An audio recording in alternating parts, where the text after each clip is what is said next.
നമസ്കാരം. തെരഞ്ഞെടുപ്പ് പടിവാതിക്കൽ എത്തി നിൽക്കുകയാണ്.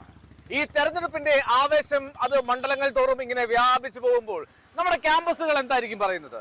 നമ്മുടെ ജെൻസി പിള്ളേർ യൂത്ത് എങ്ങനെയാണ് ഈ തെരഞ്ഞെടുപ്പിനെ നോക്കിക്കാണുന്നത് എന്ന് പരിശോധിക്കാൻ പോവുകയാണ്. വോട്ട് വൈബ് ഇന്നുള്ളത് സംസ്ഥാനത്തെ ആദ്യത്തെ സർവകലാശാലയിൽ.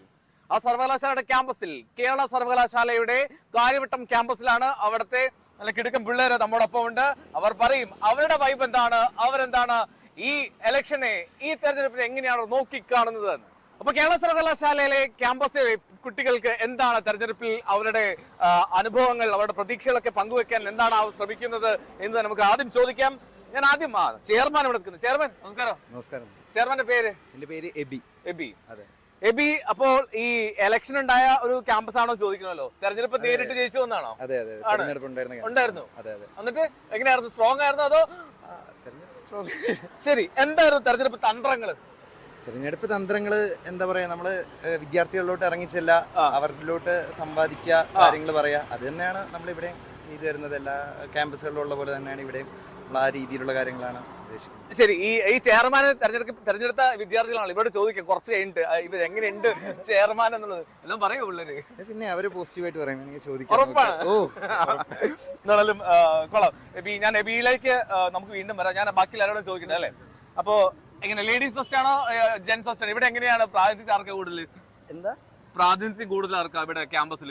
ക്യാമ്പസില് എന്താ വിദ്യാർത്ഥികൾ ഏത് ആൺകുട്ടികളാണോ പെൺകുട്ടികളാണോ? പെൺകുട്ടികളാണ് കൂടുതൽ. അതെ അതെ അതെ. അതായത് ഈ PG പഠിക്കുന്ന പിള്ളേരാന്ന് തോന്നുന്നു ഇവിടെ കൂടുതൽ. PG അല്ലേ കൂടുതൽ? അപ്പൊ PG കൂടുതൽ പഠിക്കാൻ ശ്രമിക്കുന്നത് പെൺകുട്ടികളാണെന്നാണോ? ആയിരിക്കാം. അതുകൊണ്ടാണല്ലോ ഇപ്പൊ ഇങ്ങനെ ക്യാമ്പസുകളിലൊക്കെ പെൺകുട്ടികളാണ് കൂടുതലും വരാറുള്ളത്. സ്വാഭാവികമായിട്ട് അങ്ങനെയാണ്. പേര്? എന്റെ പേര് അമൻ സവീദ്. അമ്മൻ എവിടെ വരുന്നത്? കോഴിക്കോട്. മലബാർ നിർണായകമാണ് തെരഞ്ഞെടുപ്പില്. മലബാറിലെ റിസൾട്ട് ഒരുപക്ഷെ പലപ്പോഴും പ്രതിഫലിക്കാറുണ്ട് സംസ്ഥാന ഭരണത്തിലൊക്കെ അല്ലെ? അപ്പൊ എന്താ മലബാറിലൊരു കാഴ്ച എങ്ങനെയാണ്? ഞാൻ ബാലുശ്ശേരി മണ്ഡലത്തിൽ നിന്നാണ്. അവിടെ ഇപ്പോ സച്ചിനേട്ടൻ വളരെ സജീവമായിട്ട് ബാലുശ്ശേരിക്കാരുടെ ഇടയിൽ ഇടപെടുന്ന ഒരു ആളാണ്. അപ്പൊ സച്ചിനേട്ടൻ അങ്ങനെ എന്താ പറയാ, ഒരു എതിരാളി എന്നുള്ള നിലയിലൊന്നും അവിടെ ആരും ഇല്ലെന്നാണ് ഞാൻ മനസ്സിലാക്കുന്നത്. വളരെ സജീവമായിട്ടാണ് സച്ചിനേട്ടൻ പോകുന്നത്. മറ്റേ കാൻഡിഡേറ്റിന്റെ പേര് വിട്ടുപോയി. അപ്പൊ ആ നിലയിലാണ് എന്തായാലും സച്ചിനേട്ടൻ തന്നെ. വേറെ കൺഫ്യൂഷൻ, എതിർ കാൻഡിഡേറ്റ് പേര് തന്നെ വിട്ടുപോയി, നോക്കിയിട്ടില്ല. ഓക്കെ, ഞാൻ ഇവിടുന്ന് പറഞ്ഞു. അതായത് ഈ ക്യാമ്പസിലെ ഈ പെൺപുലികൾക്കും ഉണ്ടാവുമല്ലോ, എങ്ങനെ ഈ തെരഞ്ഞെടുപ്പിനൊക്കെ വോട്ട് ചെയ്യാറുണ്ടോ? എത്രയാണ് വോട്ട് ചെയ്തു? ഇപ്പൊ ഒരു തദ്ദേശ തെരഞ്ഞെടുപ്പിലും ഒരു ലോക്സഭാ തെരഞ്ഞെടുപ്പിലും വോട്ട് ചെയ്തു. ഞാൻ ചോദിക്കട്ടെ, എല്ലാവരും ഈ ക്യാമ്പസിനെ പറ്റി പറയും ഈ ജെൻസി പിള്ളേരാണ്, ജെൻസി പിള്ളേരുടെ തോട്ട് ഭയങ്കര വ്യത്യസ്തമാണെന്ന് പറയും. ഇപ്പോൾ നമ്മളൊക്കെ തൊട്ട് മുമ്പിലത്തെ ജനറേഷനാണ്. ആ ജനറേഷൻ കഴിഞ്ഞ് നിങ്ങളുടെ ജനറേഷനിൽ വരുമ്പോൾ വലിയ സീരിയസ് ആയിട്ട് ഇലക്ഷനെ കാണുന്നുണ്ടോന്നാണ്. ഈ സീരിയസ് ആയിട്ട് ഇലക്ഷൻ കാണുന്നുണ്ടോ? വളരെയധികം നമ്മൾ ഗൗരവത്തോടെയാണ് ഈ ഇലക്ഷനെ കാണുന്നത്. കാരണം നമ്മുടെ ഒരു ശബ്ദം നമുക്ക് രേഖപ്പെടുത്താനുള്ള ഏറ്റവും വലിയ അവസരമാണ്. അപ്പോൾ അതിൻ്റെതായ ഗൗരവത്തോടെയാണ് ക്യാമ്പസ് നോക്കി കാണുന്നത്. ഇപ്പോൾ നമ്മുടെ ക്ലാസ്സുകളിലായാലും ഒക്കെ ചർച്ചകളുണ്ട്. എങ്ങനെയാണ് ഇലക്ഷനെ നോക്കി കാണുന്നത്, ഇലക്ഷനെ പറ്റിയുള്ള ഓരോ മണ്ഡലത്തെ പറ്റിയുള്ള ചർച്ചകളൊക്കെ നമ്മൾ ക്ലാസ് മുറികളടക്കം ചർച്ച ചെയ്യുന്നുണ്ട്. അപ്പോൾ അതിന്റെ ആ ഒരു വൈബോട് കൂടി തന്നെയാണ് ജെൻസി ഈ ഒരു ഇലക്ഷനെ നോക്കി കാണുന്നത്. ആണ്. ഓക്കെ, ജെൻസിയുടെ പേരെന്താ? ആദില. എവിടുത്തെ സ്ഥലം? ഞാൻ പട്ടാമ്പിയാണ്. അപ്പൊ ഈ ക്യാമ്പസിലെ ഒരുപാട് എല്ലാ ജില്ലകളിൽ നിന്നും ആളുകളുണ്ടെന്ന് തോന്നുന്നു അല്ലേ? 14 ജില്ലകളിലും ഉണ്ടാവും. 14 ജില്ലകളിൽ നിന്നുള്ള കുട്ടികളുണ്ട്. അപ്പൊ 14 ജില്ലകളായതുകൊണ്ട് തന്നെ 14 ജില്ലയുടെ ഒരു പ്രാതിനിധ്യം നമുക്ക് കാര്യവട്ടം ക്യാമ്പസിൽ എത്തി കഴിഞ്ഞാൽ കിട്ടും. അപ്പൊ എങ്ങനെ ഈ ആലോചിക്കുക എന്താണ് പറയേണ്ടതെന്ന്. ഓക്കെ, ഈ വികസനം എന്ന് പറഞ്ഞാൽ എന്താണ് ഈ നിങ്ങൾക്ക്? അതായത് ഞാൻ ചോദിക്കുന്നത്, ഇപ്പോൾ റോഡ് നന്നായി കിടക്കുക എന്നാണോ, അല്ലെങ്കിൽ നല്ല ഭരണം, അല്ലെങ്കിൽ അതിനപ്പുറത്തേക്ക് ഇപ്പോൾ വിഴിഞ്ഞം പോലുള്ള വലിയ പദ്ധതികൾ വരിക? എങ്ങനെയാണ് വികസനം എന്നുള്ളതിന് ഒറ്റ വാക്കിൽ, അല്ലെങ്കിൽ എന്താണ് നേരിട്ട് വികസനത്തെ കാണുന്നത്? എങ്ങനെയാണ് വികസനം എന്ന് പറയുമ്പോൾ കേവലം എന്താ പറയാ, ഈ പോർട്ട് പോലെ കാര്യങ്ങൾ മാത്രമല്ല, ജനങ്ങളുടെ ഇടയിൽ ഇറങ്ങി അവർക്ക് വേണ്ട ആവശ്യങ്ങൾ. അതായത് ഇപ്പം നമ്മൾ നോക്കുകയാണെങ്കിൽ ഈ കഴിഞ്ഞു പോയ സർക്കാർ ഒരേപോലെ പാവങ്ങളെയും അതേപോലെ തന്നെ എന്താ പറയാ ബിസിനസ് ചെയ്യണവരും ഒരേപോലെ കൈപിടിച്ച് കൊണ്ടുപോയ സർക്കാരാണ്. അത് വെച്ച് നോക്കുകയാണെങ്കിൽ നമുക്ക് ഇപ്പോൾ പാവങ്ങൾക്ക് ഇപ്പോൾ നമ്മുടെ ക്ഷേമ പെൻഷൻ വർദ്ധിപ്പിച്ചു, അവർ കൃത്യമായ ക്ഷേമ പെൻഷനുകൾ നൽകി. അതേപോലെ തന്നെ പാവങ്ങളുടെ കുട്ടികൾ പഠിക്കുന്ന സ്കൂളുകൾ കൃത്യമായി എന്താ പറയുക അവർക്ക് വേണ്ട പാഠോപകരണങ്ങൾ കൃത്യസമയത്ത് എത്തിച്ച് അത് നല്ല രീതിക്ക് കൊണ്ടുപോകുന്നുണ്ട്. വികസനം എന്ന് പറയുമ്പോൾ നമുക്ക് നോക്കിയാൽ ഏതൊരു മൂലയിലും വികസനം, LDF സർക്കാരിന്റെ വികസനം കൃത്യമായിട്ട് നമുക്ക് കാണാൻ പറ്റുന്നുണ്ട്. ഓക്കെ, അപ്പൊ വികസനം കൃത്യമായി കാണാൻ സാധിക്കുന്നു. Okay, right. ഇനി ഞാൻ ചോദിക്കട്ടെ, ഏത് മണ്ഡലത്തിൽ നിന്നാ? ആലപ്പുഴ ഇത്തവണ പ്രശ്നമാണല്ലോ മൊത്തത്തിൽ. ആലപ്പുഴ ഒരു പ്രശ്നമുള്ള സ്ഥലമല്ല. ആലപ്പുഴ വളരെ ആലപ്പുഴയ്ക്ക് വലിയ രീതിയിലുള്ള ഒരു ചരിത്രപരമായും വലിയൊരു പാരമ്പര്യമുള്ള സ്ഥലമാണ്. അതുകൊണ്ട് ആലപ്പുഴ എപ്പോഴും അതെ വിപ്ലവമാണ്, എപ്പോഴും വിപ്ലവത്തിന്റെ കൂടെ നിന്നിട്ടുള്ളൂ. ഇനി അങ്ങോട്ട് അങ്ങനെയുള്ളൂ. ആലപ്പുഴയ്ക്ക് അങ്ങനെ ഒരു ചാഞ്ചാട്ടം ഉള്ള ഒരു സ്ഥലമല്ല. ഇത്തവണ തെരഞ്ഞെടുപ്പിൽ ആലപ്പുഴയിൽ ഏത് മണ്ഡലമായിരിക്കും ഏറ്റവും ശ്രദ്ധ വരിക? അതിപ്പോ നോക്കി കഴിഞ്ഞു കഴിഞ്ഞാൽ ആലപ്പുഴ ഇപ്പൊ അമ്പലപ്പുഴയ്ക്ക് വല്ലാതെ മീഡിയ അറ്റൻഷൻ കിട്ടുന്നുണ്ട്. വെറും അറ്റൻഷൻ മാത്രമാണല്ലേ? അമ്പലപ്പുഴയ്ക്ക് മീഡിയ അറ്റൻഷൻ കിട്ടുന്നതിന് പല കാരണങ്ങൾ ഉണ്ടാവാം. പക്ഷേ എന്താണ്, അമ്പലപ്പുഴ എന്ന സ്ഥലത്തിന് നേരത്തെ പറഞ്ഞ അതേ ഒരു രീതിയിലുള്ള പ്രത്യേകതയുള്ള സ്ഥലമാണ്. വലിയ രീതിയിലുള്ള പുന്നപ്ര വയലാർ അടക്കമുള്ള പോരാട്ടങ്ങൾക്ക് സാക്ഷ്യം വഹിച്ച മണ്ണാണ്. VS അടക്കമുള്ള സഖാക്കൾ ഉയർന്നു വന്ന മണ്ണാണ്. അപ്പൊ ആ ഒരു സ്ഥലത്തിന് അവിടുത്തെ ജനങ്ങൾക്ക് അതുപോലെ തന്നെ വളരെ അടിയുറച്ച നിലപാടുകളും രാഷ്ട്രീയമുള്ള ഒരു സ്ഥലമാണ്. അതുകൊണ്ട് ആലപ്പുഴ എന്ന് നിൽക്കേണ്ട നിലപാടിനോടൊപ്പം തന്നെ നിൽക്കും എന്നുള്ള ഒരു ഇതാണ്. അതുകൊണ്ട് അവിടെ ഒരു വലിയൊരു കലുഷിതമായ അന്തരീക്ഷം എന്തായാലും ഉണ്ടാവാൻ പോകുന്നില്ല. ഇല്ല, വളരെ ക്ലീൻ ആണ്, വ്യക്തമാണ്. എന്ത് ഇപ്പൊ ഒരു മുന്നണി ഇപ്പൊ UDF ആണെങ്കിൽ തന്നെ അവിടെ സ്വന്തം സ്ഥാനാർത്ഥിയെ പോലും നിർത്തിയിട്ടില്ല അമ്പലപ്പുഴയിൽ. അപ്പോൾ അതൊക്കെ LDF എങ്ങനെ നോക്കി കാണുന്നുള്ള പ്രശ്നം ഉണ്ടാവില്ലേ? അതൊക്കെ ഒരു രാഷ്ട്രീയപരമായിട്ട് അവരെടുക്കുന്ന ഒരു തീരുമാനങ്ങളാണല്ലോ. ഇപ്പൊ LDF എന്ന രീതി എനിക്ക് തോന്നുന്നത് ഓരോ ഇപ്പൊ സ്ഥാനാർത്ഥികൾ നിൽക്കുമ്പോൾ ആ ഒരു സ്ഥലത്തിന്റെ പ്രത്യേകത പറഞ്ഞു. അതുകൊണ്ട് അവിടെ ഇപ്പൊ നേരത്തെ ഉണ്ടായിരുന്ന MLA എഡ്സലാം അടക്കം വലിയ രീതിയിലുള്ള വികസന പ്രവർത്തനങ്ങൾ നടത്തിയ ഒരു സ്ഥലമാണ് അമ്പലപ്പുഴ. അപ്പൊ അത് അവിടുത്തെ ജനങ്ങൾക്ക് നേരിട്ട് അറിയാവുന്ന കാര്യമാണ്, അവർ നേരിട്ട് അനുഭവിച്ച കാര്യമാണ്. അപ്പോൾ അവിടെ ഏതെങ്കിലും വ്യക്തികളുടെ വ്യക്തി താല്പര്യങ്ങൾക്കോ അല്ലെങ്കിൽ അവർ ചെയ്യുന്ന സ്വാർത്ഥ മനോഭാവത്തോടെ അല്ലെങ്കിൽ കൃത്യമായ ആശയാടിസ്ഥാനം ഇല്ലാത്ത പ്രവർത്തനങ്ങളൊക്കെ ചെയ്യുന്ന സമയത്ത് അതിനെയൊക്കെ ആ സ്ഥലം തള്ളി പറയുമെന്നത് തന്നെയാണ് ഇനി വരുന്ന തിരഞ്ഞെടുപ്പ് അല്ലെങ്കിൽ കാണിക്കാൻ പോകുന്നത്. പോയോ? ഓ തീർച്ചയായിട്ടും. ഇതിന്റെ ആരിലും ആദ്യം വോട്ട് ചെയ്യുമ്പോൾ ആരിലുണ്ട്? ആദ്യ വോട്ട് എല്ലാവരും വോട്ട് ചെയ്തിട്ടുള്ളതാണ്. കഴിഞ്ഞ തെരഞ്ഞെടുപ്പിലെല്ലാം ആരുമില്ല? കന്നിവോട്ട് ആർക്കും ഇല്ല? ഇല്ല. ഓക്കെ, അപ്പൊ തദ്ദേശ തെരഞ്ഞെടുപ്പിലാണ്, മുമ്പ് തെരഞ്ഞെടുപ്പിലാണ് ആദ്യം ചെയ്തത്. അതിനു മുമ്പ് നിങ്ങൾക്ക് വോട്ട് വന്നില്ല അല്ല? ലോക്സഭാ തെരഞ്ഞെടുപ്പിൽ വോട്ട് ചെയ്ത് ആദ്യമായിട്ട് അല്ലേ? ഓക്കെ. അപ്പോൾ അന്ന് ആദ്യമായിട്ട് വോട്ട് ചെയ്തപ്പോൾ എന്താ തോന്നിയത്? എങ്ങനെയുണ്ട് എക്സ്പീരിയൻസ്? ആദ്യമായിട്ട് വലിയ സന്തോഷമാണ്. കാരണം പ്രധാനമായിട്ട് നമ്മൾ ചെറിയ പ്രായത്തിലെ ഒരു കൗമാരത്തിലേക്കൊക്കെ എത്തി ഒരു വോട്ട് ചെയ്യണം എന്നൊക്കെ ഉള്ള നമ്മുടെ ബക്കറ്റ് ലിസ്റ്റ് ഒക്കെ ഉള്ള ആഗ്രഹങ്ങളാണല്ലോ. ആ രീതിയിൽ വളരെ സന്തോഷത്തോടെ ആയിരുന്നു അതിനെ നോക്കിക്കണ്ട. പിന്നെ നമ്മൾ മറ്റു പ്രവർത്തനങ്ങൾക്കൊക്കെ ഇറങ്ങി നേരിട്ട് ആ ഒരു പ്രക്രിയയിൽ പങ്കാളിയായതിന്റെ സന്തോഷം ആദ്യത്തെ തെരഞ്ഞെടുപ്പിൽ വോട്ട് ചെയ്തപ്പോൾ ഉണ്ടായി. ഈ ആദ്യമായിട്ട് ഈ വിരലിൽ മഷി വരട്ടിയപ്പോൾ അത് ഫേസ്ബുക്കിൽ അല്ല ഇൻസ്റ്റയിലാണല്ലോ നിങ്ങൾ? സോറി, ഞങ്ങളായി ഫേസ്ബുക്ക് പഴയ ജനറേഷൻ. ഇൻസ്റ്റയിൽ ഇട്ട് കാണുമല്ലോ കന്നിവോട്ട് എന്നൊക്കെ പറഞ്ഞിട്ട് നമ്മൾ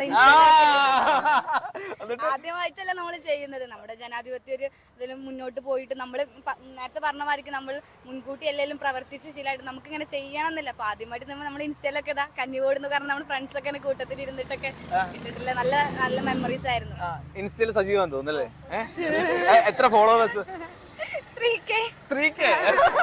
ഓക്കെ, അങ്ങനെ അതിന്റെ ഏറ്റവും കൂടുതൽ ഫോളോവേഴ്സ് ഉള്ള ആരാ? ചെയർമാനാണോ? ചെയർമാൻ ഇൻസ്റ്റയിലും ഫാനാണോ? എത്ര ഫോളോവേഴ്സ് ഉണ്ട്? ഒന്ന് നോക്കേണ്ടി വരും. അവള് പറഞ്ഞ ഒരു 3000 വിദ്യാർത്ഥികൾ ക്യാമ്പസിൽ പഠിക്കുന്ന സമയത്ത് വിദ്യാർത്ഥികൾ ആ രീതിയിലാണല്ലോ. ഫാൻസ് ഉണ്ട് ഒരുപാട് ചെയർമാന്. നല്ലപോലെ ഫാൻസ് ഉണ്ട് ആണല്ലേ? ചെയർമാന്റെ ഇൻസ്റ്റാ അക്കൗണ്ട് ഒന്ന് ഫോളോ ചെയ്യണം അല്ലേ? ഓക്കെ, നോക്കാം. അപ്പൊ സ്ഥലം മലപ്പുറം മഞ്ചേരിയിലാണ്. മഞ്ചേരി. മലപ്പുറത്തൊക്കെ പറ്റി പറയുമ്പോഴല്ലോ, മലപ്പുറം ഈ പറയുന്ന ഒരു മലബാറിന്റെ അപ്പുറത്തേക്ക് ഈ മലപ്പുറം ഒരു ലീഗ് കോട്ടയാവാറുണ്ട് എപ്പോഴും. അപ്പോൾ ഇടതുപക്ഷം ശക്തമായിട്ട് വരുന്നുണ്ട് എന്നൊക്കെ തന്നെ. പക്ഷെ അപ്പോൾ പോലും UDFന് ഏറ്റവും കൂടുതൽ സപ്പോർട്ട് നൽകുന്ന ഒരു മണ്ഡലമായി മലപ്പുറം പലപ്പോഴും മാറാറുണ്ട്. എങ്ങനെയാണ് അവിടുത്തെ ഒരു യൂത്തിന്റെ ഇപ്പോഴത്തെ നെക്സ്റ്റ് ജനറേഷൻ പിള്ളേരുടെ ഒരു കാഴ്ചപ്പാടൊക്കെ എങ്ങനെയാണ്? നമ്മൾ ജംഗ്സി ആയിട്ട് എടുത്തു നോക്കുമ്പോൾ തന്നെയാണ് നമ്മളെ ഇടതുപക്ഷ സർക്കാരിനോട് നമ്മൾ ക്യാമ്പയിനുകളായാലും റീലുകളായാലും ഇപ്പം സോഷ്യൽ മീഡിയ എടുത്തു നോക്കുകയാണെങ്കിൽ ജംഗ്സികൾ വളരെ ഇടപെട്ടുകൊണ്ടിട്ടാണ് മലപ്പുറം കേന്ദ്രീകരിച്ചുകൊണ്ടുള്ള ഓരോ സോഷ്യൽ മീഡിയ വർക്ക് എടുക്കുന്നത്. അവർ നല്ല പോലെ തന്നെ അവരുടെ രാഷ്ട്രീയം എന്താണെന്ന് നല്ല പോലെ വ്യക്തമാക്കി രാഷ്ട്രീയം പറഞ്ഞ് വികസന പെരുമകൾ തുറന്നു കാണിച്ചുകൊണ്ടാണ് ഇപ്പോഴത്തെ വരും തലമുറകൾ മലപ്പുറത്ത് കേന്ദ്രീകരിച്ചു കൊണ്ടിട്ട് നല്ല പോലെയാണ് ഇപ്പോൾ ഈ തെരഞ്ഞെടുപ്പിനെ കേന്ദ്രീകരിക്കുന്നത്. അതായത് നെക്സ്റ്റ് ജനറേഷൻ മലപ്പുറം വേറൊരു മാറി ചിന്തിക്കുന്ന ചിന്തിച്ചു കൊണ്ടിരിക്കുകയാണ് അവരുടെ പ്രവർത്തനങ്ങളായാലും. അല്ല, എന്റെ സംശയം ഇപ്പൊ ഈ ന്യൂനപക്ഷ സമുദായങ്ങൾ ഏറ്റവും കൂടുതൽ കെട്ടുറപ്പുള്ള ഒരു പാർട്ടി മുസ്ലിം ലീഗാണ്. അപ്പോ ആ സമുദായത്തിലുള്ള ആളുകൾ കൂടുതലും ഈ അതേ പാതയിൽ അവരുടെ മുൻ തലമുറ ഉണ്ടായിരുന്ന പാതയിൽ തുടരുന്നുണ്ടെന്നാണോ? അല്ല, അങ്ങനെയല്ല, വേറിട്ട് വഴി തന്നെയാണ്. അവർക്ക് അറിയാം എങ്ങനെ പോകണമെന്നും അവർ ചിന്തിക്കുന്ന രാഷ്ട്രീയം എന്ത്, അവർ പ്രവർത്തിക്കുന്നത് എന്തിലാണെന്ന് അവർക്ക് അറിയാം. അതുകൊണ്ട് തന്നെ നമുക്ക് കുറെ ഫ്രണ്ട്സുകളുണ്ട് അവിടെ കേന്ദ്രീകരിച്ച് നിൽക്കണം. അവരുടെ സ്റ്റാറ്റസ് സ്റ്റോറി ഒക്കെ കാണുമ്പോൾ തന്നെ നമുക്ക് അറിയാം എങ്ങോട്ടാണ് നമ്മുടെ പോക്ക്. വികസനത്തെ പെരുമയിലൂടെ തന്നെയാണ് ഈ ഒരു ഇടതുപക്ഷ സർക്കാർ ഇത്രയും 10 വർഷത്തോട് ഉണ്ടാക്കിയിട്ടുള്ള ആ ഒരു വികസനത്തിലൂടെ തന്നെയാണ് മുന്നോട്ട് പോയിക്കൊണ്ടിരിക്കുന്നത്. അവിടുത്തെ ജെൻസി പിള്ളേരായാലും അവിടുത്തെ നമ്മുടെ പ്രവർത്തിക്കുന്ന എല്ലാവരായാലും തന്നെ അവരുടെ രാഷ്ട്രീയം അവർ വ്യക്തമാക്കിക്കൊണ്ടാണ് മുന്നോട്ട് പോകുന്നത് അല്ലേ? ഓക്കെ, ഈ ഒളിച്ചിരിക്കുന്ന ആളെ എവിടെ നിന്ന്? തിരുവനന്തപുരമാണോ? തിരുവനന്തപുരം ഏത് മണ്ഡലം? നിയമം തോന്നുന്നു. ദൈവമേ, നിയമാന്ന് തോന്നുന്നു. ഉറപ്പിച്ചു പറ.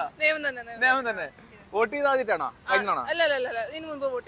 പാർലമെന്റ് തെരഞ്ഞെടുപ്പില്. ഓക്കെ, എങ്ങനെയുണ്ട് തിരുവനന്തപുരത്തെ ഒരു പൾസ്? എങ്ങനെയുണ്ട് തിരുവനന്തപുരത്ത്? പൊളിറ്റിക്സ് ഒക്കെ ഇപ്പോ കോർപ്പറേഷൻ ഭരണമൊക്കെ BJP പിടിക്കുന്ന സാഹചര്യമൊക്കെ ആദ്യമായിട്ട്.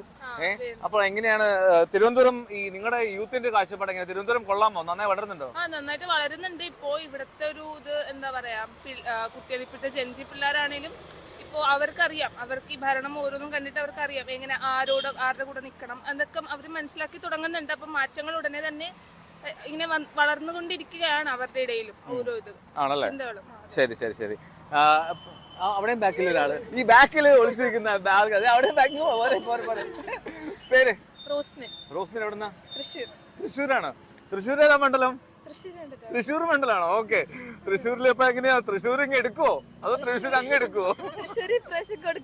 കൊടുക്കില്ല, പിടിച്ചേക്കാണ്. എന്നിട്ട് എങ്ങനെയുണ്ട് അവിടുത്തെ വൈബ്? അവിടെ എങ്ങനെയാ കിട്ടിയതറിയില്ല. BJPക്ക് തൃശ്ശൂർ എങ്ങനെ കിട്ടിയത് എനിക്കറിയില്ല. പക്ഷെ ഇപ്രാവശ്യം കൊടുക്കൂല. നീലാകൃഷ്ണൻ എടുക്കും. ഇലക്ഷൻ എടുക്കും. എങ്ങനെ തൃശ്ശൂരിലെ നിലവിൽ MLA ആരായിരുന്നു? ഇപ്പോഴത്തെ MLA അലക്ക് 10 പേരെണ്ണും.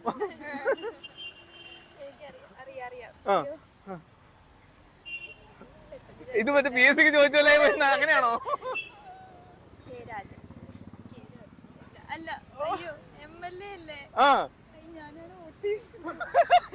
ഞാനാണ് വോട്ട് ചെയ്തത്. പക്ഷെ എന്റെ MLA ആരാണെന്ന് ഞാനൊന്ന് നോക്കിയിട്ട് ഗൂഗിൾ നോക്കേണ്ടി വരുമോ?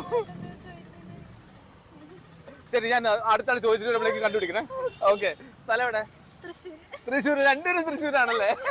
ഏതാ കോഴ്സ് ഏതാ പഠിക്കുന്നത്? ഏതാ? MSW ആണ്. ഓക്കെ, അപ്പൊ സോഷ്യൽ വർക്കിംഗ് ആണ് അല്ലേ? ഈ സോഷ്യൽ വർക്കേഴ്സിന്റെ ഇടയിൽ പിന്നെ പൊളിറ്റിക്സ് ഒക്കെ വലിയ സ്ഥാനമുണ്ടോ?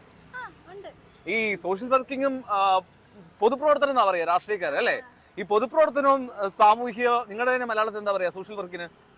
സാമൂഹ്യ പ്രവർത്തനം എന്നല്ലേ? ഈ പൊതുപ്രവർത്തനം സാമൂഹ്യ പ്രവർത്തനത്തെ എങ്ങനെ വേർതിരിക്കാൻ പറ്റും? പ്രൊഫഷണൽ ആയിട്ട് ചെയ്യുന്നതാണ്. പ്രൊഫഷണൽ എന്ന് പറഞ്ഞാൽ കുറച്ച് ശമ്പളമൊക്കെ വാങ്ങിയിട്ട് പോക്കറ്റ് നിറച്ചിട്ട് പ്രൊഫഷണൽ ആയിട്ട് ചെയ്യുന്നതാണ്. ഒബ്വിയസ്ലി നമുക്ക് ഇൻകം വേണമല്ലോ, നമ്മൾ പഠിച്ച് ചെയ്യുന്നതാണ്. മറിച്ച് ഇവിടെ ചെയ്യുന്നതെന്ന് വെച്ചാൽ ആൾക്കാർക്ക് വേണ്ടി ആൾക്കാരുടെ കൂടെ വർക്ക് ചെയ്യാം. നമ്മൾ ഇത്തിരി പ്രൊഫഷണലായി അതിന്റെ ഒരു ബേസ്, അതിന്റെ എത്തിക്സ്, അങ്ങനെ കാര്യങ്ങളൊക്കെ നോക്കി നമ്മൾ വർക്ക് ചെയ്യും. അപ്പൊ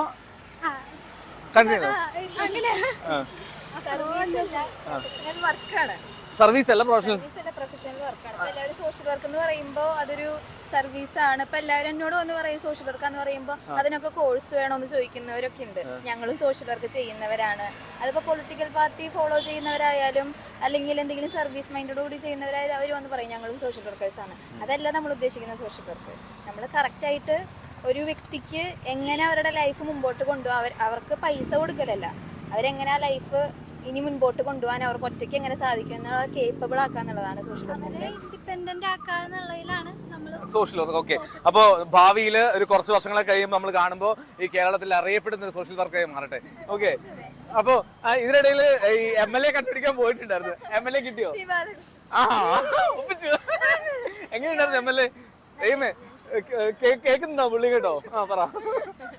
ഞാനിപ്പോ അങ്ങനെ തൃശ്ശൂരുള്ള കുറെ കാര്യങ്ങള് ഞാനിപ്പോ ഔട്ട് ഓഫ് സ്റ്റേറ്റ് ആയതുകൊണ്ട് സ്റ്റേറ്റിൽ നടക്കുന്നൊന്നും അറിയുന്നില്ല. ഈ അടുത്താണ് ഞാൻ അവിടുത്തെ സ്ഥാനാർത്ഥികളെ വരെ ഒന്ന് ഫോളോ എന്താണ് ഫോളോ ചെയ്യാൻ തുടങ്ങി. അവിടുത്തെ കാര്യങ്ങളൊന്നും നമ്മളിപ്പോ നോക്കുന്നില്ല. അതാണ് മെയിൻ കാര്യം. ക്യാമ്പസ്, യൂണിവേഴ്സിറ്റി ക്യാമ്പസുകളും കോളേജ് ക്യാമ്പസുകളും തമ്മിൽ വലിയ വ്യത്യാസമുണ്ട്. സാധാരണ ക്യാമ്പസുകളിൽ ഒരുപക്ഷെ ഇത്രമാത്രം ചർച്ചകൾ നടക്കാറില്ല. ഒരു ഭൗതിക തലത്തിലുള്ള ചർച്ചകളൊക്കെ കൂടുതലും യൂണിവേഴ്സിറ്റി ക്യാമ്പസുകളിൽ ഉണ്ടാവാറുണ്ട് തോന്നുന്നു. അപ്പൊ എങ്ങനെയാണ് ഈ നമ്മുടെ കാരോട്ടം ക്യാമ്പസിന്റെ ഒരു പ്രത്യേകത എന്താ? കാരോട്ടം ക്യാമ്പസിൽ ഒരു 14 ജില്ലകളിൽ നിന്നുള്ള വിദ്യാർത്ഥികളും അതിനപ്പുറം മറ്റ് സ്റ്റേറ്റുകളിൽ നിന്ന് വിദ്യാർത്ഥികളും എല്ലാവരും ഇവിടെ വന്ന് പല രീതിയിലുള്ള അവരുടെ കൾച്ചറും അവരുടെ രീതിയിൽ ഇപ്പോൾ ഫോറിനേഴ്സും ഇവിടെ പഠിക്കുന്നുണ്ട്. അപ്പം അത്തരം പലതരം വിദ്യാർത്ഥികളുടെ കൂട്ടം ഇവിടെ ഉണ്ട്. അപ്പം നമുക്കിപ്പോൾ കലാപരമായാലും അല്ലാതെ അക്കാഡമിക് കഴിവുകളും ഏറ്റവും മികച്ച ഒരു സർവകലാശാലയായിട്ടാണ് ഇപ്പോൾ കേരള സർവകലാശാല നിലനിൽക്കുന്നത്. അപ്പം ഒരു തിരഞ്ഞെടുപ്പിനേക്ക് ഇവിടുത്തെ വിദ്യാർത്ഥികൾ ഉറ്റുനോക്കുമ്പോൾ ഏറ്റവും കൂടുതൽ നമുക്ക് വേണ്ടത് നാളെ സമയത്ത് ഒരു 5 വർഷം അല്ലെങ്കിൽ ഒരു 3 വർഷത്തേക്കോ അല്ലെങ്കിൽ വരും കാലങ്ങളിലേക്ക് ഒരു വികസനം, എന്തൊക്കെ രീതിയിൽ വികസനം, ജോലി, തൊഴിൽ, ആരോഗ്യം, ഇതിലൊക്കെ മുന്നിട്ട് നിൽക്കുന്നത് കേരളമാണ്. എല്ലാ ഇൻഡെക്സ് എടുത്ത് നോക്കിക്കഴിഞ്ഞാലും മനസ്സിലാവുന്ന കേരളം ഒരുപാട് മറ്റ് സംസ്ഥാനങ്ങളെ അപേക്ഷിച്ച് വളരെ മുന്നിലാണ്. അപ്പം നമുക്ക് ആവശ്യം അങ്ങനെയുള്ളൊരു സർക്കാർ തന്നെയാണ്. ശരി, ഏതാ മണ്ഡലം ഏതാ? ചടയമംഗലം, കൊല്ലം. ചടയമംഗലത്താണ്, കൊല്ലത്താണ്. അപ്പൊ എങ്ങനെയാ ആഴ്ചയിലൊരിക്കൽ വീട്ടിൽ പോകും? അല്ല, അങ്ങനല്ല, വീട്ടിൽ പോറില്ല, വിടാറില്ല എന്നുള്ളതാണ്. ഓക്കെ, എങ്ങനെ ചടയമംഗലത്ത് എങ്ങനെയാ മത്സരം? ചടയമംഗലത്ത് CPI ആണ് ശക്തമായിട്ടുള്ള മത്സരം. നമ്മൾ ഇപ്പോഴും ഒരു മെജോറിറ്റി ഇതിൽ തന്നെയാണ്. ക്ഷീര വകുപ്പ് മന്ത്രി ചിഞ്ചുറാണിയാണ് അവിടെ സ്ഥാനാർത്ഥി. ചിഞ്ചുറാണി ജയിക്കുമെന്നാണല്ലേ വീണ്ടും? നമുക്ക് മെയ് 4-ാം തീയതി ശേഷം നമുക്ക് നോക്കാം. അത് പോട്ടെ, നമുക്ക് പ്രയോജനമില്ല. അപ്പോളേ ഈ നിങ്ങൾ ബേസിക്കലി ഞാൻ ആദ്യം ചോദിച്ചത് തന്നെയാണ്, ഈ വികസനം എന്ന് പറയുമ്പോൾ ഏറ്റവും മുന്നിൽ കാണുന്നത് എന്താ? നിങ്ങളുടെ ഒരു തലമുറ കാണുന്ന വികസനം എന്താണ്? വികസനം എന്ന് പറഞ്ഞാൽ എന്താണ്? ഒരു വളരെ ചുരുങ്ങി പറയുകയാണെങ്കിൽ എനിക്ക് തോന്നുന്നു അങ്ങനെ ഒറ്റ വാക്കിൽ വികസനം എന്ന് തന്നെ പറയാൻ പറ്റില്ലല്ലോ. കാര്യം എന്ന് വെച്ച് കഴിഞ്ഞാൽ അതിന് വ്യത്യസ്തമായ ഘടകങ്ങൾ നമ്മൾ നോക്കണം. കാര്യം ഇപ്പോൾ ഒരു സമൂഹത്തിൻ്റെ മൊത്തത്തിലുള്ള വളർച്ച, അതിപ്പോൾ ആരോഗ്യ രംഗമായാലും വിദ്യാഭ്യാസ രംഗമായാലും മറ്റുള്ള ഇപ്പോൾ തൊഴിൽ രംഗമായാലും അങ്ങനെയുള്ള എല്ലാ രീതിയിലും ഒരു നാടിൻ്റെ, ഒരു സമൂഹത്തിൻ്റെ ഒപ്പം തന്നെ ഒരു വ്യക്തിയുടെ അവർക്ക് ചുറ്റുമുള്ള ഒരു മുഴുവനായിട്ടും ഭൗതികമായിട്ടും എല്ലാ രീതിയിലുള്ള വളർച്ചയാണ് വികസനം എന്ന് പറയുന്നത്. അപ്പം അതിന് ഒറ്റ ഘടകത്തെ വെച്ച് അതിനെ വിലയിരുത്താൻ പറ്റുമെന്ന് തോന്നുന്നില്ല. അപ്പോൾ നമ്മളിപ്പോൾ ഒരു വിദ്യാർത്ഥികളെന്ന നിലയിൽ ഇപ്പോൾ വിദ്യാഭ്യാസ രംഗത്തുള്ള വികസനത്തെ ആവാം കുറച്ച് കൂടുതലായിട്ട് നമുക്ക് മനസ്സിലാക്കാൻ സാധിക്കും. ഇതിപ്പോൾ നമ്മുടെ ക്യാമ്പസ് തന്നെ എടുത്തു നോക്കിക്കഴിഞ്ഞാൽ കഴിഞ്ഞ ഒരു 2 വർഷത്തിനുള്ളിൽ ഭയങ്കരമായിട്ടുള്ള മാറ്റങ്ങൾ വന്നിട്ടുണ്ട്. ഒരുപാട് ഇൻഫ്രാസ്ട്രക്ചറൽ ഡെവലപ്മെന്റ്സ് ഒക്കെ വന്നിട്ടുണ്ട്. അതപ്പോൾ കൂടുതൽ കുട്ടികൾക്ക് പെട്ടെന്ന് കണക്ട് ആവുന്ന നമുക്ക് ചുറ്റും നടക്കുന്ന വികസനങ്ങളിൽ വിദ്യാഭ്യാസ രംഗത്ത് വലിയ രീതിയിൽ, ഉന്നത വിദ്യാഭ്യാസ രംഗത്തും അല്ലെങ്കിൽ പൊതുവിദ്യാഭ്യാസ രംഗത്തും വലിയ രീതിയിലുള്ള മാറ്റമുണ്ട്. എനിക്കതാണ് തോന്നിയിട്ടുണ്ട്. ഞാനൊരു കാര്യം ചോദിക്കട്ടെ, ആളുടെ പേര്? മീനാക്ഷി. ഈ മീനാക്ഷി സംസാരിക്കുമ്പോൾ എനിക്ക് പെട്ടെന്ന് ചിന്താ ജെറോമിന്റെ ഒരു ശൈലി ഓർമ്മ വന്നു. ആരെങ്കിലും കളിയാക്കിയിട്ടുണ്ടോ മീനാക്ഷിനെ? അങ്ങനെ കളിയാക്കാറുണ്ടോ? സൗണ്ടോ അങ്ങനെ എന്തെങ്കിലും ശൈലി ആരെങ്കിലും പറഞ്ഞിട്ടുണ്ടോ എവിടെയെങ്കിലും? ജനറൽ സെക്രട്ടറിയാണ്. General secretary. അപ്പൊ യൂണിവേഴ്സിറ്റി യൂണിയൻ ചെയർമാനുണ്ട്, ജനറൽ സെക്രട്ടറി ഉണ്ട്. Okay, right. അപ്പൊ വെറുതെ അല്ല, മീനാക്ഷി സംസാരിക്കുന്ന രീതിയിൽ തന്നെ അതിന്റെ ഒരു പൊളിറ്റിക്കൽ സംഭവമുണ്ട്. ഓക്കെ, അപ്പൊ എങ്ങനെയാണ്? ഏതാ മണ്ഡലം എന്ന് പറഞ്ഞത്? കൊട്ടാരക്കരയാണ്. കൊട്ടാരക്കരയിൽ മത്സരം നടക്കുന്നത്. ഓക്കെ, ഈ ക്യാമ്പസിനെ പറ്റി പറയുമ്പോൾ എന്താ പ്രത്യേകിച്ച് എടുത്ത് പറയാനുള്ളത്? പ്രത്യേകിച്ച് ക്യാമ്പസുകളെ പറ്റി പറയുമ്പോൾ മറ്റുള്ള കോളേജുകളെ അപേക്ഷിച്ച് ഇവിടുത്തെ ഒട്ടുമിക്ക വിദ്യാർത്ഥികളും ഇവിടുത്തെ ഹോസ്റ്റലുകളിൽ, ഈ ക്യാമ്പസിനകത്തെ ഹോസ്റ്റലുകളിൽ ജീവിക്കുന്നവരാണ്. അപ്പം ഞങ്ങൾക്ക് കൃത്യമായ സമയങ്ങളിൽ ഞങ്ങളിവിടെ രാഷ്ട്രീയം സംവദിക്കാറുണ്ട്. ഞങ്ങൾ വൈകുന്നേരങ്ങളിൽ രാഷ്ട്രീയം ചർച്ച ചെയ്യാറുണ്ട്. അങ്ങനെ പലവിധ കാര്യങ്ങൾ ഞങ്ങൾ ചർച്ച ചെയ്തിട്ടാണ് ഞങ്ങൾ മുമ്പോട്ട് പോകുന്നത്. ഇനി യൂണിയൻ്റെ പ്രവർത്തനങ്ങളിലായാലും യൂണിയൻ്റെ പ്രവർത്തനങ്ങളോട് ഞങ്ങൾ അർത്ഥമാക്കുന്നതെന്ന് വെച്ചാൽ ഞങ്ങൾ ഇനിയും ജനാധിപത്യ പ്രക്രിയയിലോട്ട് ഇനിയും കടന്നു ചെല്ലാൻ ഉള്ള ആൾക്കാരാണ്. അതിൻ്റെ ഒരു മുന്നോടിയായിട്ടാണ് ഇവിടെ യൂണിയൻ തിരഞ്ഞെടുപ്പും ഇവിടുത്തെ പല പ്രവർത്തനങ്ങളും നമ്മൾ നടത്തിക്കൊണ്ടുവന്നത്. ഇവിടെയും മികച്ച രീതിയിലുള്ളൊരു യൂണിയനാണ് കഴിഞ്ഞ കാലങ്ങളിലെല്ലാം പൊയ്ക്കൊണ്ടിരിക്കുന്നത്. നമ്മൾ കൃത്യമായ രാഷ്ട്രീയം സംസാരിക്കുന്നുണ്ട്, കൃത്യമായ പൊളിറ്റിക്കൽ സ്റ്റാൻഡ് നമുക്കുണ്ട്. ഇങ്ങനെയെല്ലാം മുന്നോട്ട് കണ്ടുപോകുന്ന ഒരു കൂട്ടം വിദ്യാർത്ഥികളാണ് ഈ സർവകലാശാലകളിൽ പഠിക്കുന്നത്. ഓക്കെ, ഈ എന്താണ് ഈ സർവകലാശാലകൾ എന്നും ഒരു സമൂഹത്തിന്റെ പരിച്ഛേദം എന്നാ പറയാ. അതായത് നിങ്ങളുടെ ഇത്തരം ചിന്തകൾ അത് പക്ഷേ ഈ സമൂഹം ഇങ്ങനെ നോക്കുമ്പോൾ അത് ഒരു കൗതുകമായിട്ട് തോന്നും. അതുകൊണ്ടാണ് ഞാൻ ചോദിച്ചത്, എന്താണ് സമൂഹത്തിൽ എങ്ങനെയാണ് ഈ ക്യാമ്പസിനുള്ളിൽ നടക്കുന്ന കാര്യങ്ങൾ അറിയില്ലല്ലോ. ആ ക്യാമ്പസിനുള്ളിൽ നടക്കുന്ന ചർച്ചകൾ, ആ ക്യാമ്പസിനുള്ളിൽ വികസനം ചർച്ചയാകുന്നു, ഭരണം ചർച്ചയാകുന്നു, രാഷ്ട്രീയം ചർച്ചയാകുന്നു. ഇതൊക്കെ ഒരുപക്ഷെ വീട്ടിൽ നമ്മൾ ചെല്ലുമ്പോൾ നമ്മൾ വേറൊരു മനുഷ്യനും വേറൊരു ആളും ആറ്റിറ്റ്യൂഡും ആയിരിക്കും. ഒരുപക്ഷെ നമ്മുടെ സുഹൃത്തുക്കളുടെ ഇടയിലോ അല്ലെങ്കിൽ നമ്മുടെ ക്യാമ്പസിലോ ഹോസ്റ്റൽ മുറികളിലോ ഉള്ള സംസാരങ്ങൾ വേറെ ഒരിടത്തും ഉണ്ടാവില്ല. അപ്പോൾ ഈ ഇലക്ഷൻ സമയത്തുള്ള ഈ ഹോസ്റ്റൽ മുറികളിലൊക്കെ സംസാരം എന്താണ്? ഇലക്ഷൻ സമയത്ത് എന്നല്ല, പൊതുവെ ക്യാമ്പസുകൾ എടുത്തു നോക്കുമ്പോൾ വളരെ പൊളിറ്റിക്കലാണ് വിദ്യാർത്ഥികൾ. കാരണം ഇപ്പോൾ കഴിഞ്ഞ തവണ നമ്മുടെ പാചകവാതകത്തിൻ്റെ വില കൂടുന്ന സമയം, അതുപോലെ സാമ്രാജ്യത്തിനെതിരായിട്ടുള്ള ഇപ്പോൾ നമ്മുടെ പാചകവാതകത്തിന് വില കൂടിയ സമയത്ത് നമ്മൾ ഹോസ്റ്റലുകളൊക്കെ കേന്ദ്രീകരിച്ചുകൊണ്ടാണ് നമ്മളിവിടെ അടുപ്പ് കൂട്ടി സമരങ്ങൾ കൈകാര്യം ചെയ്തു. അതുപോലെ ഇപ്പോൾ സാമ്രാജ്യത്തിൽ ഈ വെനസ്വേലയെ അമേരിക്ക അങ്ങനെ ഒരു നടപടി സ്വീകരിച്ചു പോകുമ്പോൾ നമ്മുടെ ഇവിടെ കലോത്സവത്തിന് പേരിട്ടത് വെനസ്വേലൻ തലസ്ഥാനമായിട്ടുള്ള കരാക്കസ് എന്നാണ്. അങ്ങനെ നിരവധിയായിട്ട് ഇങ്ങനെ പൊളിറ്റിക്സ് തന്നെയാണ് പൊതുവെ വിദ്യാർത്ഥികളുടെ ഒരു ബോധമണ്ഡലം എന്ന് പറയുന്നത്. ഹോസ്റ്റൽ കേന്ദ്രീകരിച്ചായാലും ആര് ജയിക്കും, നമ്മൾ മെസ് ടൈമുകളാണ് നമ്മൾ കൂടുതലായിട്ടും ഒരുമിച്ചിരിക്കുന്ന ഒരു സമയം. അപ്പോൾ നമ്മൾ ടി വിക്ക് മുന്നിലോ അല്ലാതെയോ നമ്മൾ ഒരു മേശയ്ക്ക് ചുറ്റിനും ഇരിക്കുന്ന സമയത്ത് പൊതുവെ ഇപ്പോൾ സംസാരിച്ചുകൊണ്ടേ ഇരിക്കുന്നത് ഇലക്ഷനുമായി ബന്ധപ്പെട്ടിട്ടുള്ള കാര്യങ്ങളാണ്. ഇവിടുത്തെ ആൾക്കാരെ പിള്ളേരൊക്കെ എങ്ങനെയാണ്? പത്രം വായിക്കുന്ന പിള്ളേരാണോ? ഇപ്പം നേരത്തെ ഇപ്പോൾ അവൻ സൂചിപ്പിച്ചതുപോലെ തന്നെ നമ്മുടെ മറ്റു കോളേജിൽ നിന്ന് വ്യത്യസ്തമായിട്ട് ഇപ്പോൾ ഒരു സർവകലാശാല ക്യാമ്പസ് ആണല്ലോ. അപ്പം കൂടുതലും വിദ്യാർത്ഥികൾ ഇങ്ങനെ പത്രം വായിക്കുകയും അതേപോലെ തന്നെ രാഷ്ട്രീയം കൃത്യമായിട്ട് ഫോളോ ചെയ്യുന്ന ഒരു സ്റ്റുഡൻറ് കമ്മ്യൂണിറ്റിയാണ് നമ്മുടെ ക്യാമ്പസിലുള്ളത്. അതിൻ്റെ ഒരു ഏറ്റവും വലിയ തെളിവാണ് ഇപ്പം നമ്മളായാലും നേരത്തെ സൂചിപ്പിച്ചിരുന്നത്. നമ്മുടെ ആർട്സ് ഫെസ്റ്റിന് കരാക്കസ് എന്നാണ് ഇവിടെ പേര് നൽകിയിട്ടുണ്ടായിരുന്നത്. സാമ്രാജ്യത്വത്തിനെതിരെ വലിയൊരു സന്ദേശം നൽകിക്കൊണ്ടാണ് നമ്മൾ അത്തരത്തിലൊരു നീക്കം നടത്തിയത്. പിന്നെ അതേപോലെ തന്നെ നമ്മൾ ഈ അടുത്ത് കഴിഞ്ഞ നമ്മുടെ ഫിലിം ഫെസ്റ്റിലായാലും നമ്മളൊരു കോർ തീമായിട്ട് എടുത്തിരുന്നത് ഒരു ആൻറ്റി ഇമ്പീരിയലിസ്റ്റിക് സിനിമകൾ തന്നെയാണ്. അപ്പോൾ അത്തരത്തിൽ നമ്മുടെ ഇപ്പം പരിപാടികളിലായാലും നമ്മൾ കൃത്യമായിട്ട് വിദ്യാർത്ഥികളിലോട്ട് രാഷ്ട്രീയം സംവദിക്കുന്ന ഒരു ശൈലി ക്യാമ്പസുകളിലുണ്ട്. അപ്പോൾ അതിൻ്റെ ഒരു പ്രതിഫലനം എന്ന വണ്ണം തന്നെ നമ്മുടെ വിദ്യാർത്ഥികളായാലും കൃത്യമായിട്ട് രാഷ്ട്രീയം ഫോളോ ചെയ്യുന്ന ഒരു വിദ്യാർത്ഥികളാണ്. അതിന് ഇതിപ്പോൾ ഏത് മാർഗമെന്നില്ല, പത്രമെന്നോ സാമൂഹ്യ മാധ്യമമെന്നോ സോഷ്യൽ മീഡിയ എന്നൊന്നുമില്ല. അതിനുള്ള ഒരു സാധ്യതയുണ്ടോ അവിടേക്ക് പോകുന്ന ഒരു തലമുറയാണിത്. അതെ, അതിപ്പം നേരത്തെ സൂചിപ്പിച്ച പോലെ പത്രം മാത്രമല്ല, അതിപ്പം ഫോണുകളിലൂടെ ആയാലും മറ്റൊരുപാട് വഴികൾ ഇത്തരത്തിൽ ഈ ന്യൂസുകളായാലും വാർത്തകളായാലും രാഷ്ട്രീയം ഫോളോ ചെയ്യാൻ പുതിയ ആൾക്കാരൊക്കെ വരുന്നുണ്ട്. ഒരുപാടധികം വഴികൾ ഇപ്പം പുതിയൊരു തലമുറയെ സംബന്ധിച്ചിടത്തോളം ഉണ്ട്. അത് കേവലം ഒരു പത്രത്തിൽ മാത്രം ഒതുങ്ങി നിൽക്കുന്നതാണെന്ന് നമ്മൾ വിശ്വസിക്കുന്നില്ല. ഇപ്പം നമ്മുടെ ഫോണുകളിലൂടെ ആയാലും നവമാധ്യമങ്ങളിലൂടെ ആയാലും വലിയൊരു സാധ്യത ഇന്ന് വിവരങ്ങൾ നമ്മളിലോട്ട് എത്താൻ വേണ്ടി ഉണ്ട്. പിന്നെ നേരത്തെ പറഞ്ഞ പോലെ തന്നെ അത് കൃത്യം വിവേചന ബോധത്തോടുകൂടി തിരിച്ചറിയുക എന്നതാണ് അതിൽ ഏറ്റവും വലിയൊരു പ്രാധാന്യം. നെല്ലും ബദലും തിരിച്ചറിയുക എന്ന് പറയും അല്ലേ വേണ്ട. അപ്പൊ എങ്ങനെ പുതിയ രണ്ടാൾക്കാർ വിളിച്ചിരിക്കും ഇങ്ങ് വാടാ. എവിടെന്നാ? ഞാൻ മലപ്പുറത്താണ്. മലപ്പുറം നിങ്ങൾ അടുത്ത് വാ. ഇവര് ഇച്ചിരി ലേറ്റ് ആയി നല്ല ലേറ്റസ്റ്റ് ആയിട്ട് വരുന്ന ഇങ്ങനെ ഫ്രണ്ട്സ് ആണെന്നുണ്ടെങ്കിൽ തോളത്ത് ഫുൾ ടൈം ആണോ? ഞാൻ കരുതുന്നത് ഇത് UG അത് PG പ്രായം തോന്നിക്കൂരാന്നുള്ളൂ, പക്ഷെ നല്ല പ്രായമുണ്ട്. ആണല്ലേ? മലപ്പുറം തന്നെ? മലപ്പുറത്ത് എവിടെ? മലപ്പുറം ടൗണാണ്. മലപ്പുറം ടൗണാണ്. ആണ് നിലമ്പൂരാണ്. അപ്പൊ നിലമ്പൂര് മലപ്പുറം 2 മണ്ഡലമാണ് അല്ലേ? മലപ്പുറത്ത് നിലമ്പൂരത്ത് സാധ്യതയൊക്കെ എന്താ?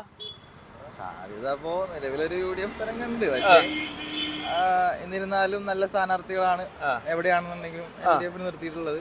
കോമ്പറ്റീഷനാ, നമ്മളിപ്പോ തള്ളിക്കളയാൻ പറ്റില്ല കോമ്പറ്റീഷൻ. പക്ഷേ നമ്മളാ ഒരു തരംഗമാണല്ലോ ചിലപ്പോ വന്നു കഴിഞ്ഞാല്. ഒരു തരംഗം ഉണ്ടോ? വലിയൊരു തരംഗമില്ല, വലിയൊരു തരംഗമില്ല. ആദ്യം നമുക്ക് ഉണ്ടായിരുന്നു. പക്ഷെ ഇവരുടെ ഉള്ളിൽ തന്നെ ഒരു വലിയ അടി നടന്നപ്പോഴേ ജനങ്ങളൊക്കെ നോക്കിക്കാണ കുട്ടികളാ. ഇവരെന്നെ അങ്ങോട്ടും ഇങ്ങോട്ടും കുട്ടികളാണല്ലേ?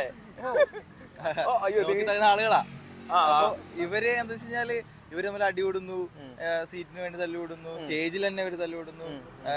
റോഡ് ഷോയിലാണെന്നുണ്ടെങ്കിലും ആകെ നമ്മൾ കാണുമ്പോ തന്നെ നമുക്ക് ഇവരെ കൊണ്ട് കിട്ടിയിട്ട് കാര്യമില്ല എന്നൊരു തോന്നല് വരും. അതിന്റെ ഒരു പ്രശ്നമുണ്ട്. മറ്റൊരുത്താണെന്നുണ്ടെങ്കിൽ ഇവർക്ക് വലിയ പ്രശ്നം കാണുന്നില്ല. അങ്ങനെ ഒന്നുണ്ട്, ആ ഒരു പ്രശ്നം ഉണ്ടായിരുന്നു. അല്ലാന്നുണ്ടെങ്കിൽ നമുക്കിപ്പോ ഒരു പ്രതീക്ഷ ഉണ്ടായിരുന്നു. നമ്മള് മലപ്പുറത്താരാണുള്ളത്. മലപ്പുറത്തുകാർക്ക് അതിലേക്ക് വരാം. പേര്? ബാസിം. ഷെബിന്റെ മലപ്പുറം മണ്ഡലം എന്നല്ലേ പറഞ്ഞത്? ഓക്കെ, മലപ്പുറം മണ്ഡലത്തിലും ഓക്കെ ആ മത്സരം അങ്ങനെ പോകുന്നു. എങ്ങനെയാണ് മലപ്പുറത്തേക്ക് ഒരു തെരഞ്ഞെടുപ്പ് വൈബ് എങ്ങനെയാണ്? എല്ലായിടത്തുള്ളവരൊക്കെ തന്നെയല്ലേ. ഈ മലപ്പുറത്ത് തിരുവനന്തപുരത്ത് വന്നിട്ടുണ്ടെങ്കിൽ വ്യത്യാസം തോന്നിയോ? എങ്ങനെ പൊളിറ്റിക്കലി എങ്ങനെ വ്യത്യാസം തോന്നി? അല്ല, അവിടുത്തേക്കാളും ഒന്നും കൂടെ ഒരു പൊളിറ്റിക്കൽ ഐഡിയോളജിക്കലൊക്കെ ആയാലും ഒരു ഫൈറ്റ് നിൽക്കുന്നതായിട്ട് ഇവിടെ തോന്നിയിട്ടുണ്ട്. അവിടെ ഒരു ഏകപക്ഷീയമായിട്ട് പലപ്പോഴും ഒരു മൃഗീയ ഭൂരിപക്ഷം ഏകപക്ഷീയമായിട്ട് നിലനിൽക്കുന്നതായിട്ട് തോന്നിയിട്ടുണ്ട്. അതിനേക്കാൾ കൂടുതലൊരു രാഷ്ട്രീയ സംവാദങ്ങളൊക്കെ പൊതുസ്ഥലങ്ങളിൽ ഇവിടെ ഉള്ളതായിട്ടൊക്കെ തോന്നിയിട്ടുണ്ട് അല്ലേ? കൂടുതലാണ് അവിടുത്തെ പല സിറ്റുവേഷനേക്കാൾ. കാരണം ഒരു ഏകപക്ഷീയമായിട്ട് നിലനിൽക്കുന്ന ഒരു സാഹചര്യം പലയിടങ്ങളിലും അവരുടെ ശക്തി കേന്ദ്രങ്ങളിലുണ്ട്. ഞാൻ ആദ്യം ഈ ഒരു ക്ലാസ്മേറ്റ്സ് എന്ന സിനിമ നിങ്ങളുടെ ഓർമ്മയിലൊക്കെ നിങ്ങൾ കണ്ടിട്ടുണ്ടോ? ക്ലാസ്മേറ്റ്സ് എന്ന സിനിമ കണ്ടിട്ടുണ്ട്? ഈ ക്ലാസ്മേറ്റ് സിനിമയിലൊക്കെ ഈ കാണുന്ന ഒരു ക്യാമ്പസ് സെലക്ഷൻ ഒക്കെ ആയിരുന്നു ഇവിടെ നടന്നത്, അതോ മറ്റ്? അല്ല, ക്യാമ്പസ് സെലക്ഷൻ ക്ലാസ്മേറ്റ്സ് എന്താ പറയാ, ആ ഒരു റെഫറൻസ് നമുക്ക് വേണമെങ്കിൽ എടുക്കാം. പക്ഷെ ഇപ്പം അതിനകത്ത് ഒരു പഴന്തുണി ഇവിടെ ആരെങ്കിലും ഉണ്ടോ? ആരുമില്ല. അവിടുത്തെ സതീശൻ കഞ്ഞിക്കുഴി ഉണ്ടാവുമല്ലോ. പേര് പറയണ്ട, ഉണ്ടോ ഇല്ലയോ? ഉണ്ടാവും. ഓക്കെ, ഈ ചങ്ങാതി ചേർന്നോ മറ്റേ നായൻ? എല്ലാം പോട്ടെ, തമാശ കഴിച്ചു. ഓക്കെ, അപ്പൊ എന്നാലും ഈ കേരള സർവകലാശാല ക്യാമ്പസിലെ രാഷ്ട്രീയ ചർച്ചകൾ അതിപ്പോ തീരുന്നില്ലാന്ന് തോന്നുന്നു. നമുക്കത് തുടരാം. കേരള സർവകലാശാലയുടെ കാര്യവട്ടം ക്യാമ്പസിൽ തന്നെയാണ് വോട്ട് വൈബ് ഉള്ളത്. ഈ ക്യാമ്പസിലെ ഒരു പൾസ് നമ്മൾ ഏറെക്കുറെ ഇങ്ങനെ ചോദിച്ചറിയാനുള്ള ശ്രമത്തിലാണ്. എന്താണ് ഇവർ ഇലക്ഷന്റെ ഒരു ദിവസങ്ങളിൽ ഇവർ കാണാൻ പോകുന്നത്, ഇവർ ആഗ്രഹിക്കുന്നതെന്നൊക്കെ അറിയണല്ലോ. നമുക്ക് ഇനിയും ചോദിച്ചറിയാനുണ്ട്.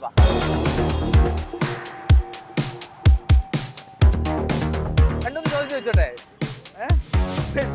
ഓടുവാ ഇവിടെ കുഴപ്പമില്ലല്ലോ. ഒന്ന് ചോദിച്ചോട്ടെ. ഒന്നുമില്ല, എന്തിനെ പറ്റിയാന്ന് വിചാരിച്ചേ? ഒന്നിനെ പറ്റി അഭിപ്രായമില്ല. ക്യാമ്പസിലൊക്കെ പഠിക്കുന്ന ആൾക്കാര് അഭിപ്രായം പറയാതിരിക്കരുത്. അഭിപ്രായങ്ങളായിട്ട് ഞാൻ വന്നത് എന്തിനാ, വേറെ ഒന്നിനെ പറ്റിയല്ല, പേഴ്സണലോ അല്ലെങ്കിൽ നിങ്ങളുടെ ക്യാമ്പസിനെ പറ്റി ഒന്നും അല്ല ചോദിക്കേണ്ടത്. ഈ നടക്കുന്ന തെരഞ്ഞെടുപ്പിൽ നിങ്ങൾ എങ്ങനെ, നിങ്ങൾ എന്താ പറയുക, പഠിക്കുന്നവർ, കുട്ടികൾ എങ്ങനെ, എന്താ പറയുക, പുതിയ തലമുറ എങ്ങനെ ഇലക്ഷനെ കാണുന്നു എന്നറിയാൻ മാത്രം, വേറെ ഒരു പ്രശ്നമില്ല. എവിടെ ഇരുന്നോട്ടെ? അതിനെപ്പറ്റിയാണ് മെയിനായിട്ട് അഭിപ്രായങ്ങൾ ഇല്ലാത്തത്. എന്താ പറ്റി? അഭിപ്രായം പറയാൻ പറ്റുന്ന ഒരു സാഹചര്യമല്ലേ രാഷ്ട്രീയം? അല്ല, ഞാൻ അതിനെപ്പറ്റി മെയിനായിട്ട് നോക്കാറുള്ളത്. രാഷ്ട്രീയം അത്ര ഫോളോ ചെയ്യാറില്ല. ഇല്ല, അതുകൊണ്ട് എന്താ താല്പര്യമില്ലാത്തതാണോ അതോ ഇത് ഫോളോ ചെയ്ത് കാര്യമില്ല എന്നാണോ? അത് രണ്ടുമല്ല, എനിക്ക് പൊതുവെ ഇത് തലയ്ക്ക് നിൽക്കാറുണ്ട്. അതുകൊണ്ട് ഞാൻ കുറച്ച് മുമ്പ് ഫോളോ ചെയ്യുമായിരുന്നു. എന്നാലും എനിക്ക് എന്തോ ചില ഈ ഡിപ്ലോമാറ്റിക്കുള്ള കാര്യങ്ങൾ വരുമ്പോൾ ആ ഒരു ടാക്ടിക്സും കാര്യങ്ങളും വരുമ്പോൾ എനിക്ക് മനസ്സിലായിട്ടില്ല. അതുകൊണ്ട് ഞാൻ പിന്നെ അതൊന്ന് വിട്ട് മറ്റു കാര്യങ്ങളിലേക്ക്, താല്പര്യങ്ങളിലേക്ക് പോയതാണ്. ഇവിടെയോ? എനിക്ക് പൊളിറ്റിക്സ് അറിയില്ല ചേട്ടാ. വോട്ട് ചെയ്യാൻ പോകുന്നുണ്ട് ഇത്തവണ? ഉണ്ടെങ്കിൽ ഉണ്ടെങ്കിൽ ലിസ്റ്റിലുണ്ടെങ്കിൽ നോക്കിയില്ല ഇതുവരെ? അന്വേഷിക്കണ്ടേ? കൊടുത്തായിരുന്നോ? അപേക്ഷ കൊടുത്തായിരുന്നോ? തദ്ദേശ തെരഞ്ഞെടുപ്പ് വോട്ട് ചെയ്തായിരുന്നോ? ഇല്ല, അത് ഇല്ലായിരുന്നു, ലിസ്റ്റിലില്ലായിരുന്നു. ഇല്ലായിരുന്നോ? മറ്റേ ഇതിലോ, ലോക്സഭ പാർലമെന്റ് തെരഞ്ഞെടുപ്പിലോ അത് ചെയ്തായിരുന്നു? അതായിരുന്നു ആദ്യം വോട്ട്? അത് വോട്ട് ചെയ്തിട്ട് ഇങ്ങനെ മഷൊക്കെ പറ്റിട്ട് ഇങ്ങനെ ഇൻസ്റ്റയില് മൈ വോട്ട് അതൊക്കെ ഇട്ടോ? ഇട്ടില്ലേ? അതെന്ത്? ആക്റ്റീവ് അല്ല. ഇൻസ്റ്റയിൽ ആക്റ്റീവ് അല്ലാത്ത ആളുകളുണ്ടല്ലേ? ബസ്സാണോ? പൊക്കെ കുഴപ്പമൊന്നുമില്ല, ബസ് മിസ്സാക്കണ്ട. അവിടെയോ? അവിടെ എന്താ അഭിപ്രായം? നമുക്ക് എന്താ നേട്ടം കിട്ടുന്നിടത്ത് നമ്മൾ വോട്ട് ചെയ്യും. വളരെ പ്രാക്ടിക്കലാണ് നമ്മള്. എന്റെ അത് പൊളിറ്റിക്സ് ഇന്ന മുന്നണി വേണം, ഇപ്പൊ NDA, UDF, LDF അങ്ങനെ നമുക്ക് പ്രശ്നമില്ല. അങ്ങനെയൊന്നുമില്ല. നമുക്ക് എന്താണ് സഹായം കിട്ടുന്നത് അവിടെ നമ്മൾ വോട്ട് കൊടുക്കും. നമ്മളിപ്പോ കുറെ പേര് വിദേശത്തൊക്കെ പോകുമ്പോൾ ഇവിടെ ജോലിയുടെ പ്രശ്നമുണ്ട്. ജോലിയുടെ പ്രശ്നം നോക്കാം. ഞാനിപ്പോ ഇപ്പോൾ വരട്ടെ, പറഞ്ഞോ. പിന്നെ നമുക്കൊരു ഇവിടെ ഒരു ജോലി അല്ല, ഇപ്പൊ നമ്മളിപ്പോ ഒരു UG പഠിച്ച് PG വന്നിട്ട് അത് കഴിഞ്ഞിട്ട് എന്താണ് ഇത്ര പഠിച്ചിട്ട് പിന്നെയും പഠിക്കണമെന്നല്ലോ എന്നൊരു സ്കിൽ ബേസ്ഡ് കാര്യങ്ങളൊക്കെ ഒന്നും കേരളത്തിൽ ഇപ്പോൾ കുറവാണ്. പറയുമ്പോൾ വരണം, അങ്ങനെയൊക്കെ വരണം. സ്കിൽ ബേസ്ഡ് സ്റ്റാർട്ടപ്പ് മിഷനൊക്കെ കുറച്ചും കൂടി സ്ട്രെങ്ത് ആണ്. അതായത് PG ലെവലിലുള്ള കുട്ടികളെ കൂടി ഉൾപ്പെടുത്തിയുള്ള കാര്യങ്ങൾ ചെയ്യണം. ഇതൊക്കെയാണ് ആവശ്യം ഈ യൂത്തിന്റെ ക്യാമ്പസിൽ അല്ലേ? ഏതാ മണ്ഡലം? ഞാൻ പേരാവൂരാണ്. പേരാവൂർ മണ്ഡലം, കണ്ണൂരാണ്. പഠിക്കുകയാണ്. പേരാവൂർ ഇത്തവണ നല്ല കോമ്പറ്റീഷൻ ഉണ്ടല്ലോ, നല്ല ടൈറ്റ് ആണല്ലോ. നോക്കാം. വോട്ട് ചെയ്യാൻ പോവോ? വോട്ട് ചെയ്യാൻ പോവും. അപ്പൊ എങ്ങനെയാ അവിടെ നിലവിലുള്ള MLA ഓക്കെ ആയിരുന്നോ? MLA എന്ന് പറയുന്നത് അത്ര ഓക്കെ അല്ല. ഓക്കെ അല്ല എന്ന് പറയുമ്പോ അവിടെ മലയോര ഗ്രാമമാണ് പേരാവൂർ എന്ന് പറയുന്നത്.